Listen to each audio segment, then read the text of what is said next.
And we are live. Woohoo! What does this button do?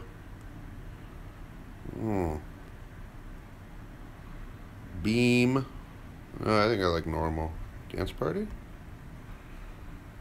Oh yeah, we're having a party up in here. Let's do a documentary.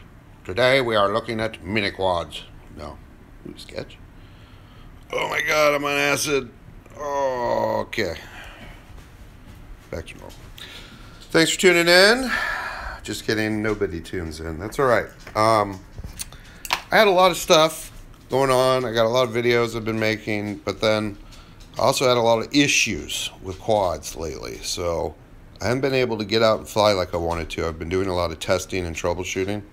But I think finally tomorrow we will be able to rip mad air balls again and fly all of our packs, multiple quads, and all that fun stuff. So we pretty much updated the entire fleet over to Betaflight 3.3, and we've been messing with the two different theories on filter setting, because basically to get your quad flying the best possible, there's the most important things you have to do are get your filters right. That's the first thing, and then you tune your quad and get it really dialed in. If your filters aren't right, it's not going to be easy tuning your quad properly. So this one, the filter's perfect.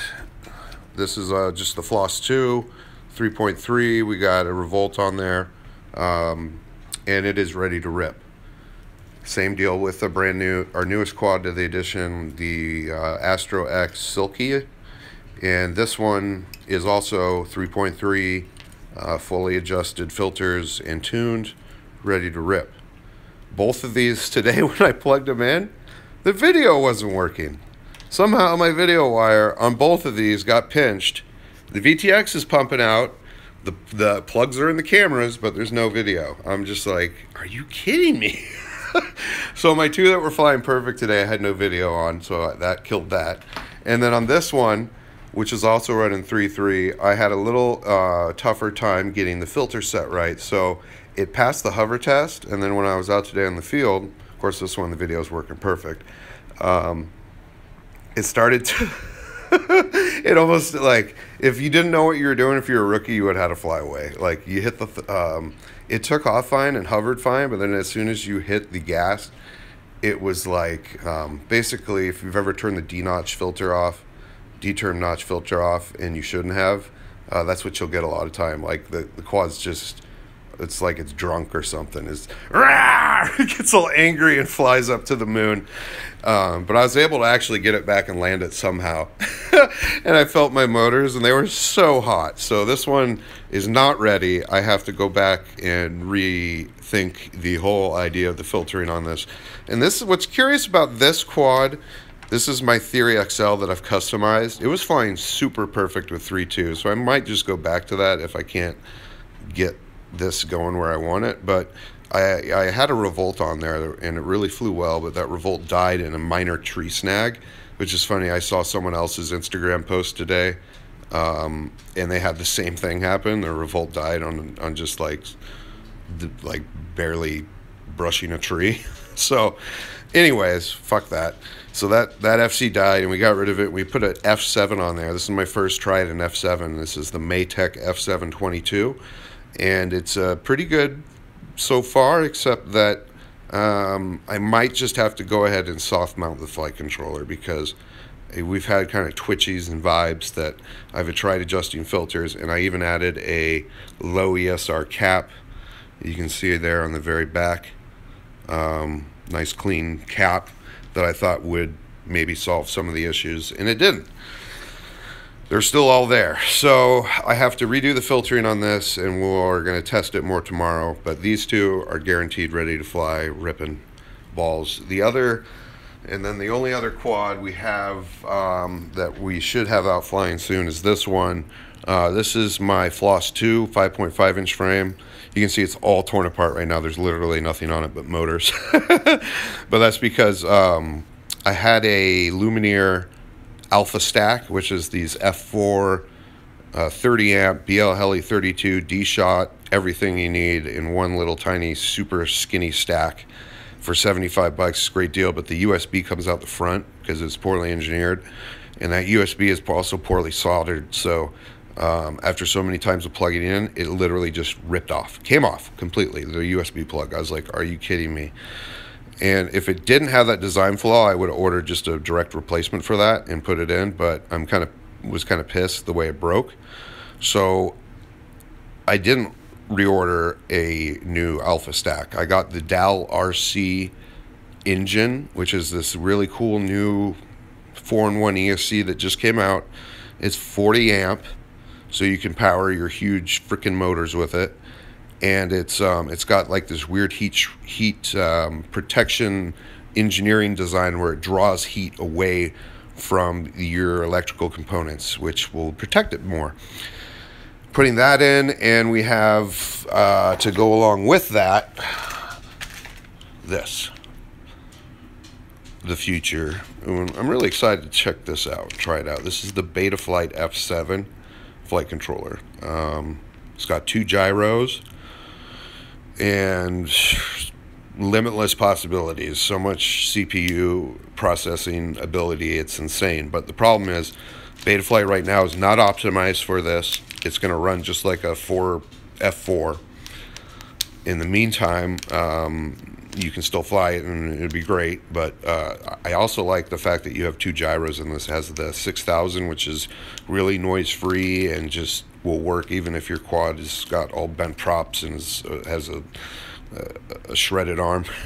It'll still fly, but also has the more sensitive gyro, but you can run up to 32 kilohertz speed and do some other stuff on it. So yeah, we got that going on. What else? A lot of people have commented on 3.3 because the filtering is different. You can't just now go in, turn on PT1, turn off your 2-notch filters. You actually have to do one command line. So if you can't do one thing in the CLI, you are going to hate 3.3 because then you're not going to get what you need out of it. You have to go into CLI and turn on the stage 2 filter.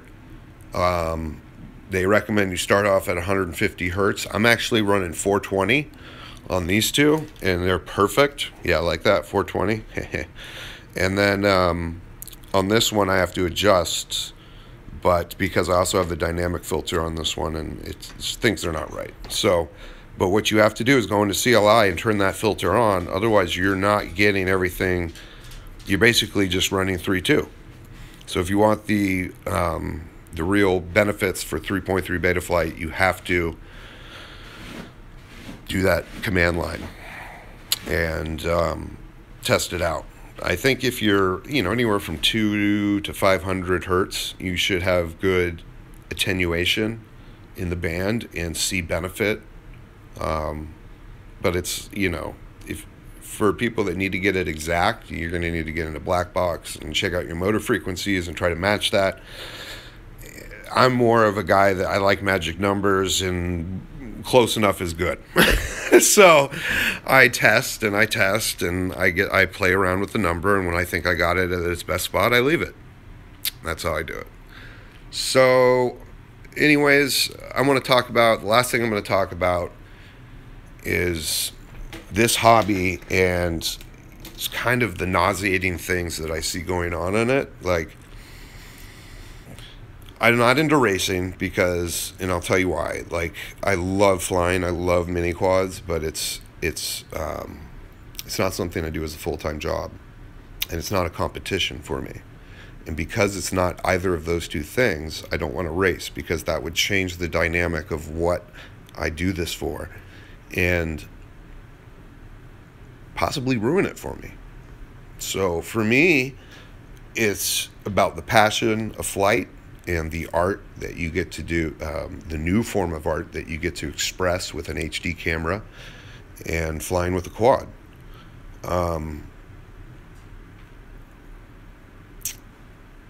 I've also come to believe, and have had evidence back this up, that some of the best FPV out there goes completely unnoticed.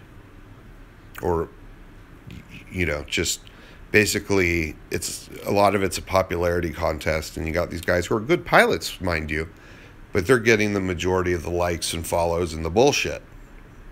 Meanwhile, there's people that are just as good, or if not better, pilots, on top of equally passionate or more passionate about the hobby, that don't get the attention. They haven't won the popularity contest, right? And that's just the way it is. So for me, it's not about likes or follows. I love it when I see people like my content or follow, but it's not my goal. It's not what I'm striving to do. I do this for me. And I've been really turned off by Rotor Riot and just their egos and the way that the kind of stuff they say and do. Since Steele left, it's just kind of been weird, and I just haven't liked it. And it's been a while coming. I just, I don't know. I don't like douchebags, and there's a lot of them in this hobby. And fuck people that want to hate on you. Fuck people that want to talk shit. Do your thing. It's not a competition for me. So when people say, oh, I want to be like this guy or I want to be like that guy, don't. Be yourself. Be original. And I think that's the coolest thing. And don't give a shit if nobody watches your stuff, because people are idiots out there, and it's a fucking goddamn high school lunchtime. That's what the way that social media, YouTube bullshit works a lot of the time. And every once in a while, someone will get some genuine attention, and because they do something innovative or new or different.